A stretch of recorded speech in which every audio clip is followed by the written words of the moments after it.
Here's what you can look forward to on this episode of The Nice Guys on Business. It was more the passion of what you do than the item that you're doing it with. If you're passionate about stamps, that may be one thing. I'm passionate about wine, but I'm really passionate about the wine making and the product positioning and what varietals do we use and the whole process of that, and then delivering that to customers. That is what I'm very passionate about, and spend extraordinary amount of time continually redefining that. So that's something I learned about passion, and I think that's why I got hired at Apple and some other places. It's how you do it. I'm passionate about how. Oh, they play both kinds of music, country and Western. The Nice Guys on Business. Go from where you are now to where you could be. Get expert tips to grow your business, to be more productive and more efficient, whether you're trying to build influence, grow your community, or make it rain. Best-selling author of Nice Guys Finish First, Doug Sandler, can lead the way. The Nice Guys on Business is produced by TurnKey Podcast Productions. Now, here's your host, Doug Sandler.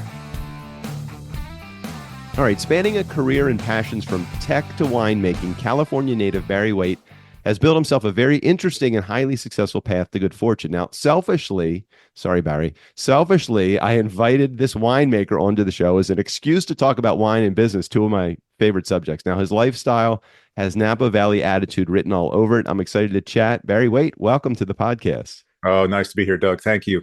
Happy to have you here as an introduction through Phil Fernaro. I never want to exclude anybody that he has shared with me, because he only interviews successful and highly motivated people onto his show. So you've passed that test. So you feel like some level of success right there, don't you? Well, yeah, I didn't know it was an interview, but good. Glad to know that. Makes my day. Well, would it be more of a conversation than an interview? I mean, if you're serious about it, I can hit pause for a second. Did you not know that we were actually doing an interview today? No, that's fine. But Phil's a very interesting guy, and we engaged one night, and it just took off from there. So I enjoyed it. Yeah, and he is a super good guy, and his subject, the introduction that he made to me, and then my doing whatever background research that I did, which was limited, but it was intense. I'm like, oh crap, this guy's got it's all the things that I love. You've been involved in technology, and entrepreneurship is obviously a passion of yours. You like wine. I got a wine show called Something to Wine About. So can we start with wine? Is that okay if I ask a question? Absolutely. Or two? Yeah, that's what I do, and I love it. All right. So you've been a wine fan since college. I think it was introduced to you by your dad as a part of your maybe early on journey, or do you have a different beginnings in wine than your dad? A little bit different. I worked in a liquor store in college. And oh, well, there you go. Something happened that was semi-significant that my boss at the time wanted to help celebrate with me. And so he pulled a wine off the shelf that I had no idea what that shelf meant, but it was the fine wine shelf. And, look at it, as a college student, I was drinking alcohol like most, for quantity, care less about color. And quantity and price, Heineken, $2.98 a 6-pack when I was in college. So I understand that was my first go-to. But one of the wines the wine he pulled off was a Napa Valley Cabernet. And when I tasted it, it was my epiphany moment into wine. I just said, what is this? This is great. And then he took me back over to the shelf again, and he said, okay, see where that wine is, which was, by the way, a Beaulieu Vineyards BV Cabernet. Yep. He said, next to it is Charles Krug. Next to it is Robert Mondavi. Next to it, said, they're all like that. And, bam, that just went off in my head. And I kind of honestly say, I never drank swill after that. That really was my moment in time. I was 21, 22 years old. And then I got my dad involved, and he and I kind of collaborated onto it through my 20s. And that's where my dad kind of played. That's pretty cool. So those original wines that you had just mentioned, you were only drinking wines that had the word cooler right after it, probably, until you were introduced by that store owner to that. Boone's Farm was a big one. Right. I don't know if you remembers that. Absolutely. Absolutely. Well, then you started drinking all these estate wines. So you probably at that time, $75 to $125 a bottle. And did your palate understand it? Because I know, as a host of a podcast about wine, I really approach it as the layman's perspective. And the two people that I co-host, my girlfriend JJ and my good buddy Michael, these guys know all of the terminology and the tannins and the different varietals and all of that. And I just know what I like the flavor of and what tastes good. How did your palate react to that fineness? Just like yours. It was just, I really enjoyed this. It was fulfilling. Yeah. I didn't know all the acronyms or the sensations or the three different levels of taste in your palate till much, much later. So that was just at the beginning, it was just, I'm really enjoying this, which is what I try to tell people, because wine can be so intimidating. Just find stuff you like and determine what you don't like. And that's the way we start in the business. That's your curiosity starting to dig in. And if you want to go further, well, now there's all the methodologies. The internet has just brought forth so many ways that we can learn, all the way to including, getting your different levels of sommelier if that's so desired. But back then, and by the way, those wines were $30 to $40 at best. Wow. Right. This was a while ago. Wow, that's right. Yeah, Napa prices have really and really overseas import prices have skyrocketed since then. Have gone up. Yes. What's the hidden gem? Talking about California wine for just a quick second, and talking to a winemaker, because with Tamber, you kind of you understand, you get it, and you appreciate and respect everything that you are. I'm sorry, Tamber Bey. Tamber Bey. Yes. Yes, I apologize. When you think California wines, everybody goes to Napa, Sonoma. But how about all those little areas that nobody, or not nobody, but very rare that people are really focused on, like Santa Barbara or Paso Robles or any number of different places? What's your perspective on those wines in California? And let me throw in just the West Coast, northern neighbors of ours, the Willamette Valley and the Walla Walla Valley of Washington. So what's going on, quite frankly, is people are finding that the great crescendo of the right types of soils and the right types of climate coming together, which the French call terroir. Mm-hmm. And then they are determining what is the best grape that can grow in that. So I think we Napa have put a stake in the ground. Cabernet Sauvignon is right. What we do, and we do well, and we've competed well throughout the world into that. Sonoma, Pinot Noir. We need a little bit of a cooler climate for that. So getting closer to the ocean, affords that. Same with Santa Barbara. Some of the nicest Pinots I've ever tasted are coming out of there, specifically the Santa Rita Hills area. Paso it's got this reputation for growing Rhones, the Provence style wines, Grenache, Malbec, Syrah, and doing great blends out of that. And what they have, which I'm a little jealous of because they have more of it than we do in Napa, and that's a limestone in their soil. And that just brings great complexity of minerality to wines. We'll love a good GSM. What these folks are doing is, finding those places that have the soils, and in many cases like Napa, multiple types of soils that make these, that attribute to the flavors of particular varieties. Now, on the other side, we now have wineries in all 50 states. And so, yes, Alaska, Hawaii, North Dakota, I go to some places or get people specifically that come here from like Ohio, and they said, oh, there's an area in Ohio they're calling the next Napa Valley. Wow is right. I guess I should be, complimenting, the name and so forth. But unfortunately, the good news with grapes in some respects is you can grow it anywhere. You can grow a grape anywhere. Right. But how you get from good to great to excellent wine is the attention to detail. And it's really where it's grown. And you do need these diversities of a southern Mediterranean climate, hot days, cool nights. Right. And you need the soils to really drive it, which is really limiting most of it to the West Coast of the United States. And there's some areas like in New York, the Finger Lakes. But here's what the Finger Lakes did that I think is so brilliant. They determined what grape grows there the best. They didn't come in and say, my favorite wine is Cabernet. Right. Let's plant it, because it wouldn't work. So what they kind of figured out is their climate and soil conditions are much like it is in Austria and in Germany. And so their Rieslings are actually becoming well known throughout the world. They do an excellent job with that. A little bit of Cabernet Franc as well. But you stay away from the Cabernet Sauvignons and some of the bigger reds onto that area. It just doesn't do it. Well, it's so easy to see, and just having the brief 5 minutes of this beginning part of this conversation, your passion in wine. I think about a buddy of mine, Michael Houlihan, and his partner Bonnie, who created Barefoot Wines, and he got into it because of he was collecting a debt, so he found the juice of this wine. He would tell you, just as equally as he pronounces it Prosecco and Pinot Noir, he would tell you his passion isn't in the wine, but it's in the making of the business of wine. So what leads you, the passion for the wine or the business, or because I know you have so many stones on your path and on your journey that have led you down this entrepreneurial experience and, in business, what leads you? What fires your soul? So it is the wine, but I'm going to coin another term. It is lifestyle. And it's one of the things that got me to Napa Valley. When I was in Silicon Valley, a little bit south, and curious of a career change of sorts. Well, here's kind of a fun story in a sense that in my 30s, I really started, in early 40s, I really started to have this game that I would play on vacations. And that's, wouldn't it be nice, right? We go to a beach, we go to a mountain house, we're on vacation, we're away from kids or whatever. And wouldn't it be nice to do this the rest of our lives? And I kept doing that when I was going to vineyards all over the world.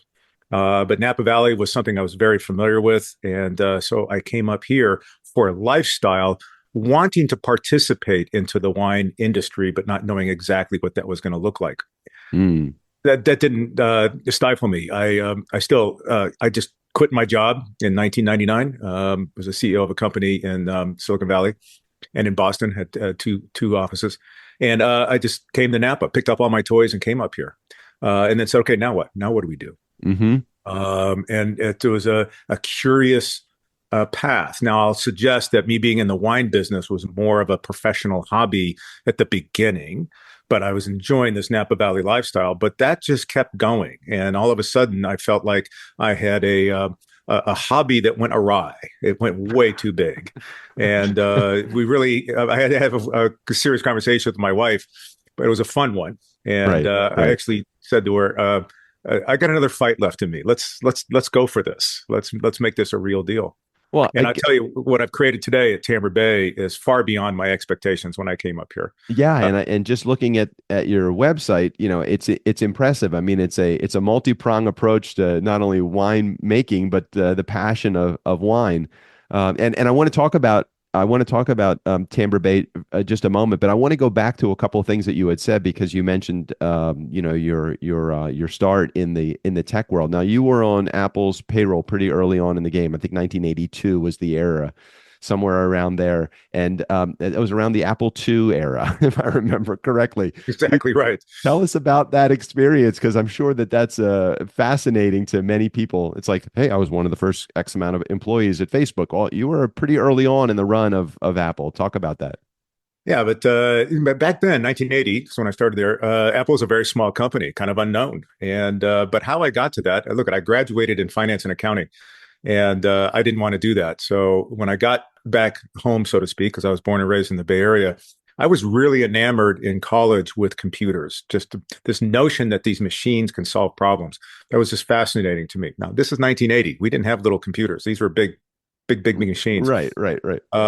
So through a friendship and an interview, so to speak, at a cocktail party, I landed a job at Apple. And again, as you said, it was the Apple II era.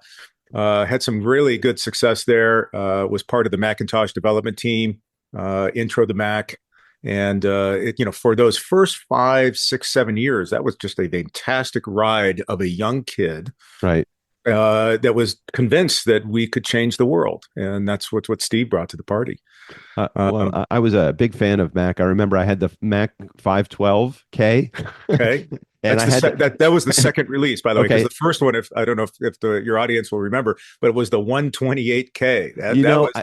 I didn't have that one, but my first intro to the Mac was the 512K, and I remember upgrading to the 2 megabyte. It had this big old platter it sat underneath the Mac, and I forget if it was a $500 or $600 upgrade or whatever it was for a 2 megabytes of storage. It was amazing. I mean, we laugh at that now, right? Right. But at that time, that was still state of the art. But the big thing that Steve brought to the party was his obsession with customer experience, and that was a fabulous learning ground for me, to which I've actually translated here to the winery.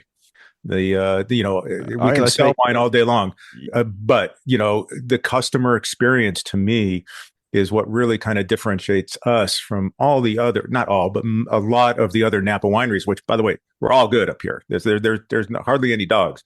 So you've got to figure out ways to differentiate yourself. And so that's one of the ways we do. I love that you said that, because that actually was part of my agenda. I was going to talk about connect your experience in the tech world to your experience in winemaking, and then talk about the competitive advantage, which it sounds like it's all about. I walk into, we're big fans of Paso, because it's only a couple of hours north of me. You guys are a little bit further north of me than a day trip can provide, but we can usually get to Paso and back in a day.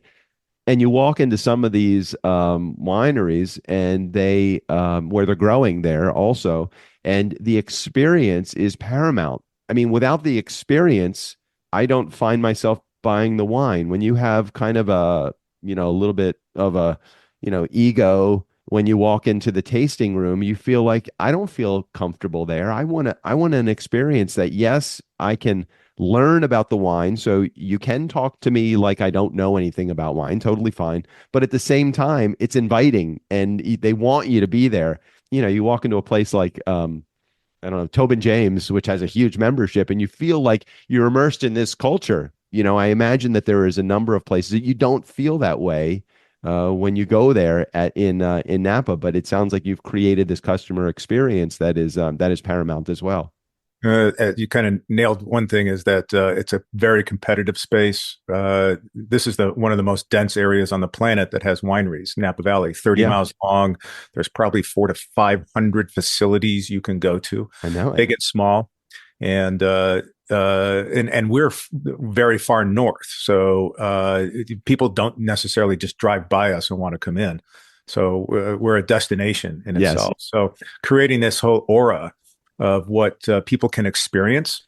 And as you said, and if I like that, I'll buy it and take it home with me. And we hope every time someone opens that bottle, they're reminded of that experience they had. I think it's very much the same way in restaurants anymore, knowing that customers have choice. And up here in Napa, all the wineries are pretty good. So that experience thing is pretty important, and we focus on it. Well, and I know that it's not just show for you. I know that there's a process that's involved, and it's a part of your connection with your team. One of the things I was listening to, and I was hearing you on another interview, is you talk about your involvement of the entire team, from accounting to marketing in the winemaking process. Can you talk about that for a second? Because there's so many people that are entrepreneurs that are in our audience that have a passion. They put their stake in the ground when it comes to whatever it is that they love. And then they just figure, well, I'm going to hire an accountant that helps me with the books, and I'm going to hire a marketing person that helps me with marketing. But you've got to connect everybody through the process of growing your business. So I'd love to hear your comments about that as it relates to winemaking in your place. Well, look at nothing new here in the concepts, but all in the implementation. First thing you do is, at least I did, and I learned this in tech, is you hire people that are smart or smarter than you, and you give them latitude, you give them freedom. Let's agree on strategy, and you kind of check in and encourage and support. And I really think about that on the winemaking side, because we've got a very talented pool of people here that make wine for Tamber Bey. And I'll just plug, we make wine for 15 other wineries here. So we're sought out for these small, high-end production wines because of our facility and our expertise there. But what I'd love to do is talk to customers, and my hosting staff and my sales team do a great job of positioning me to come in and kind of be the white hat. You get edified. Yeah, I'm the owner, and come in and share a story. But I'd love to hear how people got here to our winery, got into wine, and I want to hear their stories as well. But everybody gets integrated into it. We do a number of events for our entire staff. One, for example, is we do a once-a-month wine tasting. We pick a varietal. We'll taste 8 to 10 wines, and everybody is here. Not just our wine team, but our host, our accounting department, our facilities people. Right. Everybody comes in, and it's about an hour and a half session. It's one of the best team building things. I remember back in the old Apple days when I'd like to think Apple at least promoted it. I don't know if they started it, but the Friday afternoon beer bash that became famous in Silicon Valley. I remember doing that in 1980. And so it's that time of getting everybody together, shape, color, job. Everybody's equal in that standpoint. But we all enjoy wine. That's why we all live here in wine country. We all love wine. So it's a great way to share. So it's obvious again through conversation with you that wine is no longer just a hobby by any means for you. Does that add to your passion for it, or does that take it away when I'm not sharing any secrets here, but you kind of unblurred your screen for just a quick second. You showed me your what did you call it behind you? I have a whiteboard that I call my anxiety board. Your anxiety board, and a lot of people don't associate anxiety with passion. So maybe can you clarify just a little bit about that? Well, yeah. So when we talk about passion, and I'm going to give you a perspective of Steve that he taught me, taught all of us, that he really only wanted to hire people with passion. But don't be confused. Don't be confused that passion is something that if you do it, you'll enjoy everything about it for the rest of your life. That's not his definition of passion. Passion is about doing something that you thoroughly enjoy. Yes, but you're so passionate about it, you will not fail. You will not fail. So it was more the passion of what you do than the item that you're doing it with. If you're passionate about stamps, that may be one thing. I'm passionate about wine, but I'm really passionate about the wine making and the product positioning and what varietals do we use and the whole process of that, and then delivering that to customers. That is what I'm very passionate about, and spend extraordinary amount of time continually redefining that. So that's something I learned about passion, and I think that's why I got hired at Apple and some other places. It's how you do it. I'm passionate about how. And if I could just step back on that, one of my first jobs at Apple was product marketing. And in doing that, I found out that I'm sitting between the engineers and the customers. And my job is to interface between them and package and position and interface and do all that. And boy, what do we do in the wine business? So I've got a manufacturing place that can make any and all types of wines. And I've got a customer set. And I sit right in the middle of that. And that's so what I do there is exciting every single day. We just got through with harvest. We're just now tasting this brand new juice that came out of this year's vintage, by the way, which we're very excited about. Very good vintage. It's going to be a good one. And then now we have to, put it on its path for the next either 6 all the way up to 22 months of processing it to deliver a final product out in the market. Are you sitting at a conference table at your vineyard and working on blends, or do you do that in a lab, or do you do that at your team building? How do you? I'm always curious because my girlfriend, while we are nowhere near the size of Tamber Bey, she makes wine, but we buy the juice and then we blend it using the tools that they have, and the big bottling truck comes and does their thing, and it's really Sure. fun to do it. But how does somebody that's as experienced and schooled in the world of wine, how do you guys determine what your blends are going to feel like or taste like? Right. So for the audience, sometimes there's just 100% of a particular varietal. So there's not much blending to be done. And we have a number of those wines, certainly. But we do a number of blends, which means mostly there's multiple varietals into it. So think of it as like making a soup. Right. You have 4, 5, 6 different ingredients, and you want them all to be complementary to each other. But let me pose this. When is a blend right? When is it right? Isn't it in the eyes of the beholder? Well, it is, but it's not mathematical. So this is not an engineering problem. And you have different palettes. And there's 3 or 4 of us that go down this path of doing what we call blending trials. And this is really done in a very calm, not in the battlefield type of scenario. We're doing it with literally eyedroppers. Right. Because we're putting in 3%, 5%, or whatever it might be. And we only do it for about 45 minutes because that's when we feel our palate gets kind of fatigue. past that stage. Right. Right. And then we write our own notes down. We say what we liked, and then we do it again and again and again And how we find that we get the blend that we want to produce, so to speak, is when we keep coming up with the same answer collectively as a group. And as owner of the business and so forth, I certainly have veto power, but I've never had to pull that. It is always a very collaborative, but there are some times too. And I know one wine we did last year, it had 1% Malbec, 1%. And I go, guys, I can't, my palate's not doing it. And this is when you have to put your leadership hat on, right, and look into the eyes of the other people and say, is this really right? Is this it? And you see the confidence in their eyes, and they, okay, we're going to do it. And there's so many moving parts too. I imagine, as you're doing that blend, you have to think about not only what it tastes like today, but what it's going to taste like in 6, 12, 24 months down the road. And it's hard, if not impossible, to do that unless you have experience with that particular grape. It took me years to get that, because wine goes through a lot of funky stages through production. It goes through funky stages in a bottle, but in bottling, right. It goes funk at times, and so you have to kind of see where your shot's going to end up, not where you're hitting it. And that's a talent and based on experience. I remember when I did my first Pinot Noir, and it was at a very funky stage, and it tasted just like bazooka bubblegum. Oh my gosh. And I thought, we screwed it up. I can't believe that this is happening.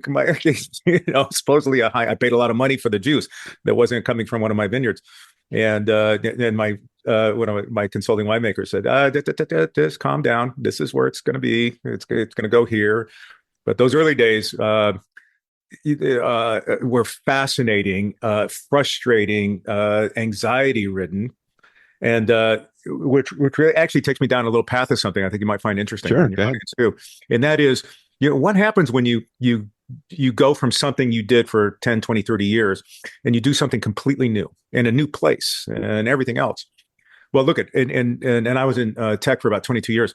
So I had created institutional knowledge. You may even call it intuition about how to do things, right? Because it was at times repetitive. So you did it again, or when a problem came up, I know how to handle this problem. I know who to talk to. We're going to do this. We're going to do that. So you get that way. I came up here. I didn't have any of that. You start over. You got to start over again. Wow. And I look back and say, I made some not good decisions. What it really did, it slowed me down. I wish I had some confidence to go bigger, faster. But I was a little fearful, a little trepidation, because I didn't have all that basis, even though I was reaching out and talking to people as much as I could, using the Silicon Valley network technique. But I also found out that they were resistant to me in my first couple of years, because they just thought I might be a fly by night kind of, one Valley guy coming up and just trying to make some noise.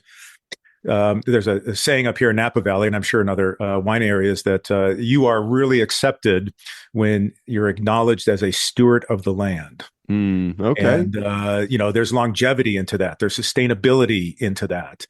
And if you are acknowledged that, then they allow you into their inner circles.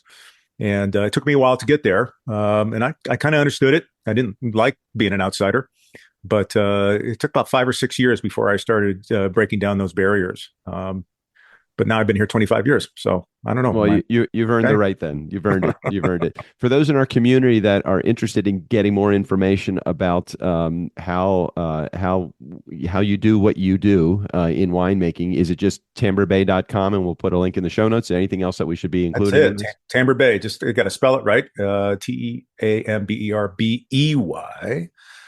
Named after my first 2 Arabian horses. That's why there's a horse on the label.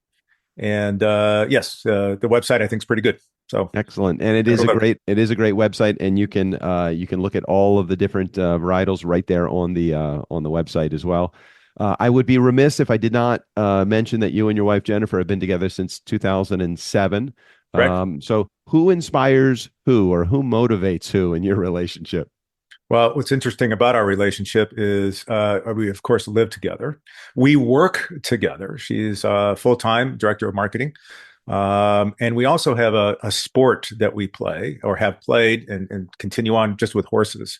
And we do that together. every day that we possibly can. So it's kind of unique in that I know a lot of couples say I could never work with my spouse or something like that, but we do. We work everything and everywhere that we do it. But here's where I think why it works.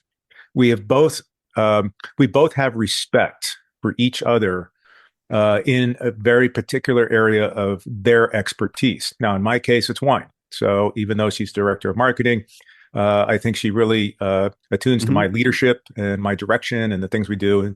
And she's one of my greatest supporters, obviously, through that. Now, horses.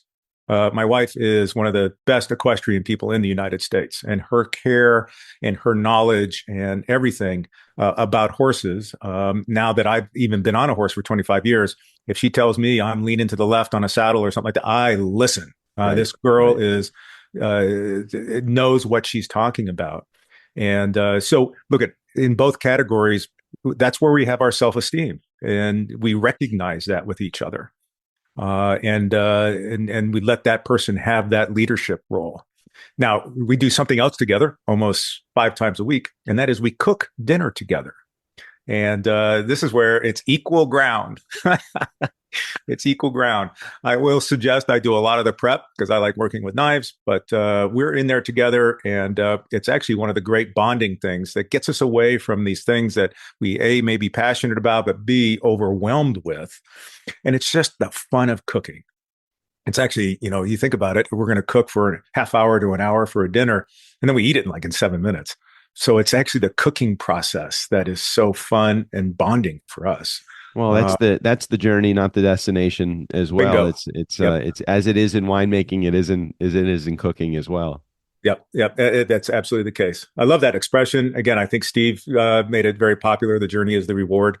And it's almost disappointing when you get to the end of something, right? You feel like, especially as an ambitious or motivated person that is passionate about something, you don't want it to end. You always want to create improvements or figure out a way to make it even better. That's exactly right. Barry, anything that I should be asking you that I'm not talking about? I know that where your passion lies, and you've had a great journey. I can't imagine that we've come to the end, but I don't know what else to ask you unless I'm missing something that's obvious to you. Not at all. I know that we're a little bit on a time crunch for both our stands, so I just enjoyed talking to you. Thank you for letting me share my story. I hope people, if nothing else, maybe think about having a glass of wine tonight and pursuing, a notion of curiosity. Where did it come from? What does it taste like? What does it pair with? I mean, that's what I think wine connoisseurs are, people that are curious. And it's the greatest endeavor because you'll never find the end. It is about the journey. So that's what I love about wine, and my education of wine to people is just to help them along. Barry, thanks for sharing. Thanks for being on the show and sharing your expertise with our audience. Thanks for being here. Doug, thank you very much. Hey, Nice Guy community, never underestimate the power of nice or the power of a really good glass of wine. Special thanks to Barry Waitte. All of his information, including access to his website, will be right there in the show notes. Steve O'Brien, go ahead and take us out of here. For the Nice Guys on Business, I'm Steve O'Brien. Thanks for listening. Bartender, Doug here's going to have a Cosmo, and Strickland is going to have a Fireball on the rocks. Not the little glass. Yeah, the big one, the 24-ouncer. Oh, and they'd both like a little umbrella. Just give me the bottle and charge them as much as you can.